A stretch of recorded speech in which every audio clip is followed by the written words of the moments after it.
Would you like to be a famous influencer? Sure would, Philip. So famous that fans will want to take pictures with you? They'll ask for your autograph? They'll interview you on red carpets? And your butt will be flying around on private jets? Well, let me tell you one important thing. If you ever need anything in life, anything at all, just buy it. And that's exactly why I'd like to welcome you to a world where every single day you're being fooled. Not just by influencers, marketers, and politicians, but by anyone willing to pay to look prettier, richer, or more successful. Even the King of Liechtenstein, it caused quite a stir among unsuspecting shoppers at the time. On New Year's Eve in 2013, a limousine pulled up on a busy shopping street in Santa Monica and outstepped none other than King Nicholas, the King of Liechtenstein. Like any ordinary person, he went to the shopping mall, and there, surrounded by security, paparazzi, and fans shouting how much they loved him, he shopped for souvenirs. And the longer he shopped, the more people gathered around, taking pictures with him and asking for his autograph. After all, who would pass up the chance to meet such a celebrity? There was just one little catch, a tiny one. Liechtenstein isn't a kingdom, but a principality. So it can't have a king. King Nicholas was made up. In reality, he was a TV journalist who hired an agency to turn him into an influencer on the spot. And those bodyguards and photographers were hired actors. Crowds on Demand, that's the name of the company, was one of the first to start offering this kind of service. Its founder, still a college student at the time, noticed that people surrounded by photographers and journalists look really important. And so for $5,000, he would arrange for you to be guarded by fake bodyguards, photographed by fake tabloid photographers, and greeted at the airport by screaming fans holding banners. For $3,000, you'd be chased down the street with people shouting your name. Basically, if you pay up, he and his colleagues will show you what it's like to be famous. On their website, they still boast about various case studies, like how they made a startup stand out at a tech conference just by having a crowd of excited fans swarm their booth. Thanks to that, more journalists noticed them and wrote about them for free. They also brag about how their client needed to promote a new alcohol brand.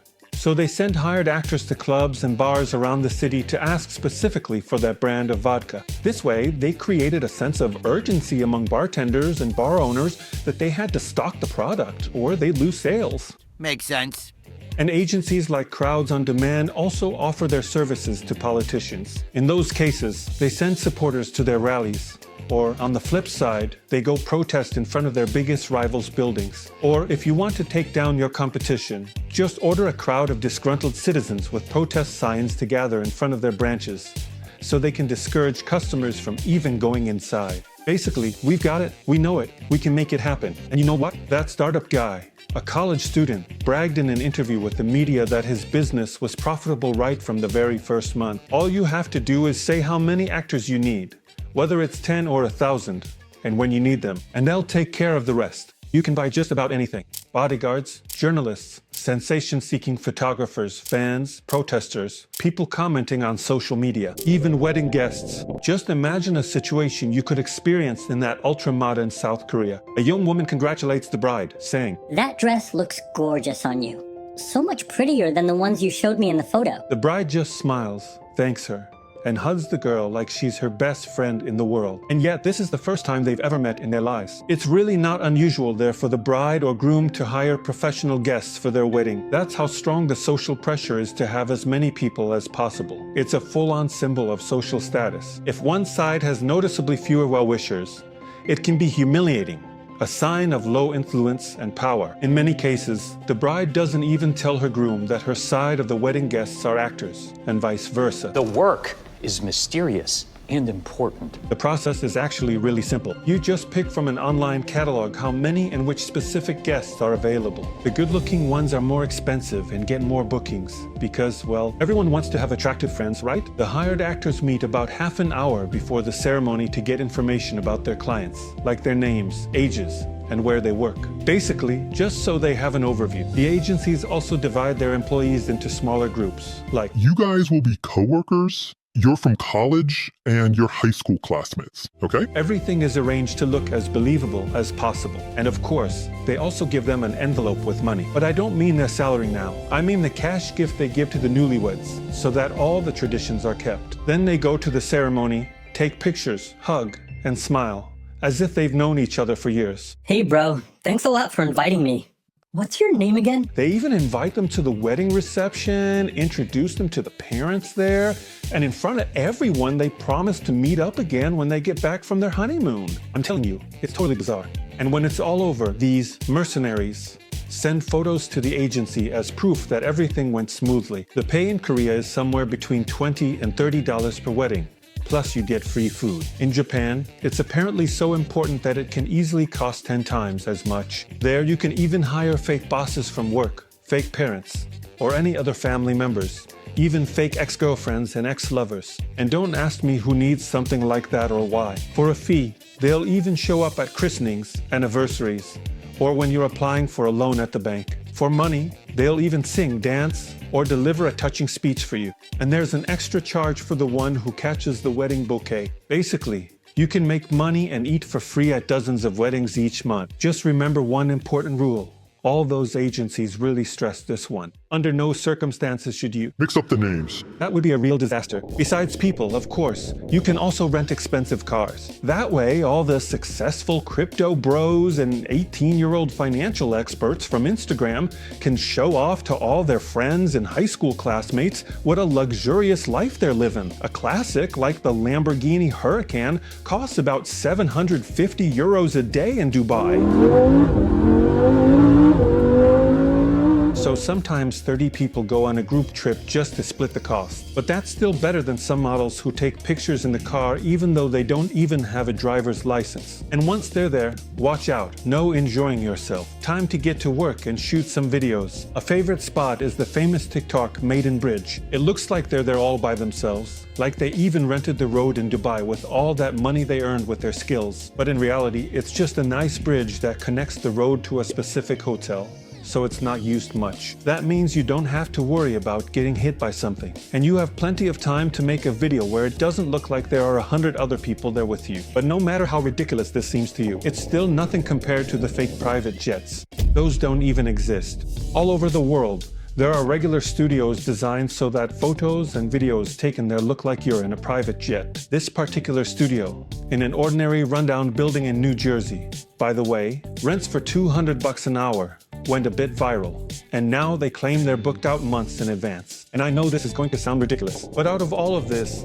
the cheapest option is actually renting an entire French chateau-style house in downtown Los Angeles, which, if you've seen the documentary Fake Famous, you'll definitely recognize. For $150 an hour, you get access to several luxurious rooms, plus a pool, spiral staircase, and a huge crystal chandelier. In just a few hours, you can create content for months ahead. But don't think that only unknown people who pretend to be something they're not resort to this kind of fakery. Even celebrities you'd never expect do it without a second thought. Because have you heard about the craziest thing that ever happened to Kim Kardashian? Poor thing. Back in 2012, this world-famous celebrity was launching a new line of her perfumes. The perfume was called True Reflection. As Kim was standing on the red carpet, with all the camera flashes going off and her answering questions from curious reporters, suddenly an unknown woman walked up to her and dumped flour all over her. As the whole world later learned, the activist was protesting against the killing of innocent animals whose fur was used to make clothing. Clothing that Kardashian herself also produced and sold. Can you imagine the uproar? Those photos were everywhere, in every single tabloid and serious media outlet, and all over social media too. I hope Philip makes a video about it too. Her sister Courtney was fuming in front of millions of followers on social media, saying it really takes guts to do something like that at a charity event meant to help other women. Kim herself said it was the craziest, most unexpected thing that ever happened to me. But at the same time, eyewitnesses praised her in tabloid interviews for how well she handled it, with grace and style. Well, you know what? In an interview 10 years later, her longtime PR manager admitted that the whole thing was staged. Apparently, Kim and her team knew there would be a lot of journalists there, that it would be interesting. and that if they had a really great controversial story, it would not only promote the perfume perfectly, but also bring in a lot of money. So there you have it. The real, true reflection of the world of social media, influencers, and marketing.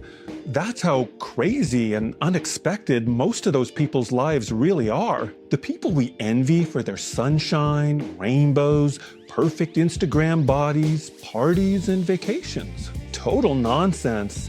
Rented, staged, photoshopped. Be very careful about what you see on social platforms and in the media. Be very careful about who you trust, who you let into your mind, and what kind of thoughts you allow to influence you so easily.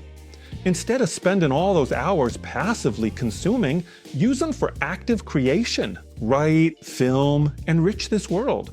That'll take you to places and open up so many opportunities you never even dreamed of. I know it. I experience it myself every single day. But if there's someone who's truly successful, who's just doing really well, and despite all my tips, it still puts you in a bad mood, then it's better to just block them. I do this myself regularly. Because even though I have an awesome company, colleagues, family, and amazing viewers like you, just 10 minutes on social media is enough for me to feel like I'm falling behind, not making enough money, and even that my muscles look kind of small and deflated. Remember, people are strange creatures. We get used to and take for granted what we have. And we're always chasing after what we don't have. That's exactly why I want to introduce you to someone really special in my life. A 20-year-old girl from India, Chaitra. Chaitra was orphaned at an early age. She was raised by her siblings in extremely poor conditions, without running water, without sewage, in a room the size of my bathroom. For many years, my wife and I supported her through a charity program. You just go to their website, pick a child from the online catalog, kind of like those wedding guests in Korea. And for a ridiculously low 35 euros, you can provide them with housing, food, and education for an entire month. 35 euros? I spent twice that just on lunch yesterday. But when Chaitra finished high school 3 years ago, and her most optimistic outlook for the future was sweeping sidewalks somewhere, we brought her here to Slovakia and gave her a chance at a better future. She's learning Slovak here, working and volunteering. And you know what? Even after 2.5 years of living here, is still the most amazing thing for her that we have electricity running nonstop. Back in Manvi, they had outages all the time, sometimes for a few minutes, but sometimes for several days. And yet, for most of us, it's just something we take for granted. My tip for you today is simple. Start a gratitude journal and regularly write down the things you're grateful for. And this is especially true if you spend a lot of time in the fake world of social media. The fact that you're even watching this video means that you're not among the 2.2 billion people who don't have access to the internet. It means you're not one of at least 253 million people who suffer from visual impairment. According to the OECD, nearly 1/4 of 15-year-old students can't read with comprehension. They don't understand what I'm trying to explain to you here. Do you see now how rich you really are? Spend less time on social media. Spend less time comparing yourself to others. And if you have to be there because it's your job, please don't believe anything you see there. And unfortunately, that fakeness doesn't stop at social media. Have you noticed that subtle tactic a lot of manufacturers use? They sell new products that cost the same, but very sneakily get smaller. Check out this video. I've got a lot of shocking examples for you.